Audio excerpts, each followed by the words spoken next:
All right, Trig class, let's go ahead. I got notes here on 6.2 inverse trig functions. To kind of recap what we talked about today, remember we discussed this idea about these principal roots. So I just want to remind you that when we're talking about our cosines, our principal roots, our cosines are going to be in quadrant 1, and then also our cosine is going to be in quadrant 2 when we have negative values. For our sine is going to be, our inverse sine is going to be in quadrants 1 and quadrant 3. And a reminder, remember, define quadrant 4 in terms of negative theta. That means you're going to angle it down here because we need to be between pi over 2 and negative pi over 2. Okay, so then we have our cosine sines, and then our tangent was the same as our sine. So our tangent of inverse tangent will show up in quadrant 1 and also in quadrant 4, where tangent's positive in quadrant 1 and negative in quadrant 2. So there we get all our values. So let's look at let's go deeper into this. So we have this composition of function here, cosecant of inverse cosine of -1 and 1/4. So the big thing with these is we need to work from the inside out. So we first need to look at cosine inverse of -1. So remember, our inverse cosine is really asking the cosine of some theta gives me a value or a ratio of 1/4. Don't get lost in trying to solve for theta. We don't care. What we need is a triangle from this. Okay, so if we know that the cosine of theta is 1/4, we can go ahead and build it off of that. So let's go ahead, and we know that the inverse cosine, this is going to be a quadrant 1 angle because it's positive. And so when we draw our triangle here, right, we get 1/4, and this is our theta. Again, we don't care about this theta. We just need to reference it in variable sense, because what we were trying to find is we want to find the cosecant of that. So cosecant is going to be our ratio of sides. So we just need our 3 sides. So we can go ahead and execute our Pythagorean theorem and get the third side, our hypotenuse of this triangle. So this is a quadrant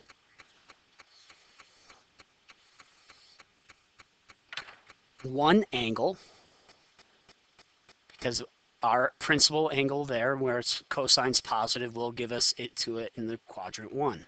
So if I want to find the cosecant of this, well, really, this is really asking, what's the cosecant of theta here? Because we know that the cosine of theta was 1/4. Well, we have our theta. It's defined here. Not in the true number sense, but we can represent it with a triangle. So to find cosecant of theta, we go ahead and use our sign. So cosecant of theta is equal to 1 over sine of theta. Sine is opposite over hypotenuse. So this is hypotenuse over opposite. So my opposite side of theta is 4, and my hypotenuse is square root of 15. So I put 4 over 15, rationalize my denominator, and I find out what the cosecant of inverse cosine of 1/4 is. Again, focus on working from the inside out. All right, let's move on to another example. So before we start talking about some other examples, we got to deal with our cosecant, secant, and cotangent. So again, if we look at our functions here, they're not one-to-one when we graph our cosecant. So we need to restrict our domains so that we account for that. So what we're going to do is we're going to do it very similar to our sine. So cosecant is 1 over sine of theta. And remember, we restricted that to the value of negative pi over 2 to pi over 2. And we got our high values and we got our low values. So we're going to do the same thing with our cosecant, with our values and our inverses. So our domain for our cosecant graph, we're going to restrict it to being negative pi over 2 to pi over 2. And our range. Our range for our cosecants, notice that this tail is going to go from negative infinity all the way to 1. And this one is going from 1 to positive infinity, where this whole area in the middle is a dead zone. We don't have any values of our cosecant graph. So our range is going to go from negative infinity to negative 1, and then pick up again at 1 and go to infinity. One thing we need to make sure we mention here with our domain is when we look at our domain here of our function, notice this red line. Here we have our asymptote, so we're undefined. So we have to say here in our domain that our x cannot be equal to 0 because we have a vertical asymptote there. Similar idea with secant, so this is coming from 1 over cosine. Remember cosine, we were dealing with over here in quadrants 2 and 1. So we restricted our domain from 0 to pi over here. So we're going to do the same thing for cosine because we'll still get our highs and we'll still get our lows. So for our secant, we are going to do our domain is going to be from 0 to pi. And again, remembering our asymptote that our x cannot be equal to halfway in between pi over 2. Our range is going to go from negative infinity to negative 1, dead zone, and then we have 1 to infinity. Okay, so then now when we start talking about inverse cosecant and inverse secant, those are going to flip because we have to understand that what was once our domain will become our range for our inverses, and what was our range will become our domain. So we got to make sure we are restricting our domain and ranges so we have this one-to-one function. So here are our cotangent graphs, and our cotangent graphs are really just a shift of our tangent graphs. So again, we have an issue of them not being one-to-one. So we have, doesn't pass the vertical line test, so we're going to restrict the domain. Well, tangent, what's nice here is we are going to restrict the domain from 0 to pi. Because from 0 to pi, we get our high values, and we get our low values here, and it's continuous, so that's nice. So with those quadrants, so our domain for our truncated function, we are going to deal with from 0 to pi.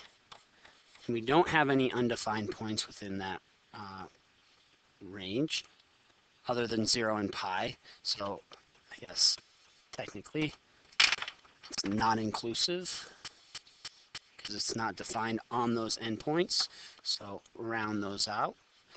And then our range is going to go from negative infinity to infinity. And then again, when you will look at our inverse cotangent, these are going to flip. What was once our domain will become our range. Okay? I'll tell you all this to tell you that.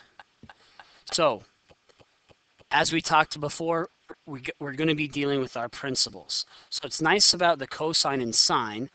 Those reciprocal functions are going to have the same name. So secant, which goes with cosine, okay, is still going to be from 0 to pi. So secant,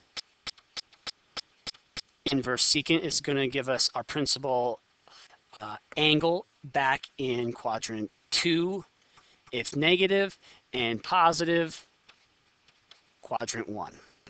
Okay, for cosine, or I'm sorry, for cosecant, that comes from sine.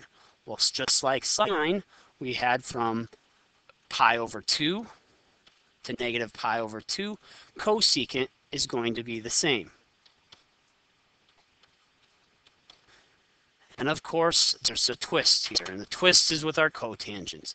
So our cotangent, because of this idea of trying to keep things in an interval here from 0 to pi, we're going to do that, but that's different than when we were dealing with tangent. We went from pi over 2 to negative pi over 2, with tangent being negative in quadrant 4.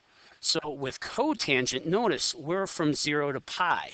So cotangent when positive, well, positive things are nice. They're always in quadrant 1. Okay, the negative cotangent is going to pair up in quadrant 2 with cosine. And if it helps you to remember that you have cosine and cotangent together, that helps. But usually, I think it's good just to remember that tangent's kind of the oddball out. So to get your negative tangent, you got to go to quadrant, or cotangent, you got to go to quadrant 2. And for our inverse tangent, you go to quadrant 4. All right, so moving along here. All right, so the reason I have this slide up here, it's from our book. We got to realize that we don't have inverse cotangent, inverse secant, or inverse cosecant. So when we're doing these problems, we need to bring it back to the quadrants where the inverse trig functions have the same range. For cotangent and secant, remember, they are both going to have the same thing as cosine of negative 1 over x in quadrants 1 and 4. And for negative inverse cosecant of negative 1, that's also in quadrants 1 and 2 from 0 to pi, the same as this one. So as you're working through these, don't try and find that button on your calculator, because it doesn't exist. You do not have your arc cotangent or arc secant or arc cosecant. You've got to bring it back to what we can use. Okay, so to approximate these, so let's go ahead and stick with A here. So this arc secant of 2, or the inverse secant of 2, really means that I'm looking for a secant of theta equal to 2. Well, I don't know what that is. I don't have it on my unit circle, so I'm going to write it in terms of what I do know. I know that the cosine of theta is the inverse of sine, so I flip one side, I flip the other side. So the cosine of theta is 1/2. So I know that the cosine of theta, I want to be able to recognize that what quadrant that is in. So cosine of 1/2, if I draw my triangle, I know that, or my quadrants, I know that cosine is positive in quadrant 1. Okay, where cosine is 1 over 2. And I can find that this is the square root of 3 using my Pythagorean theorem. And then I know that this point here, I'm going to get my cosine of theta to be 1/2 on my unit circle when it's pi over 3. So I can use pi over 3. So what gets tricky here is now when we're dealing with cotangent. So let's look at part B here for cotangent. So when is the cotangent of negative 1 equal to negative 3? Well, that means when is the cotangent of theta is equal to negative 3. In other words, again, I want to bring it into tangent of theta, which is equal to negative 1/3. Okay, well, negative 1/3 is a quadrant 2 angle in tangent theta because I know that this is coming from cotangent, and cotangent is going to be negative in quadrants, the principal one, in just quadrant 2. So when I draw my reference angle, I have my triangle over here, and I know that if this is my theta, okay, I have negative 1 is my opposite, and this is my adjacent. And I know that my height is positive and my x is negative, or my left and right is negative because it's a quadrant 2 angle. So using my Pythagorean theorem, I can go ahead and get that the hypotenuse is a square root of 10. So if I want to know what theta this is for cotangent, I need to make sure that it's between 0 and pi, because that's how we restricted our domain. So if I want to find the inverse cosine of theta, because it's the same quadrant as my cosine is also negative in this quadrant. So that's what we were talking about before, is I can't use inverse cotangent. I don't have it. So I got to find out my theta, find out my 3 sides, and then use something I know. So I do have a inverse cosine in that quadrant. I don't want to use tangent because tangent is negative over here. Okay. Also, we got to be careful because tangent's that funny one. So with this cosine of theta, I figure out my 3 sides, and now cosine is also negative in quadrant 2. So that's when I'm going to use the inverse cosine here of negative 3 over the square root of 10.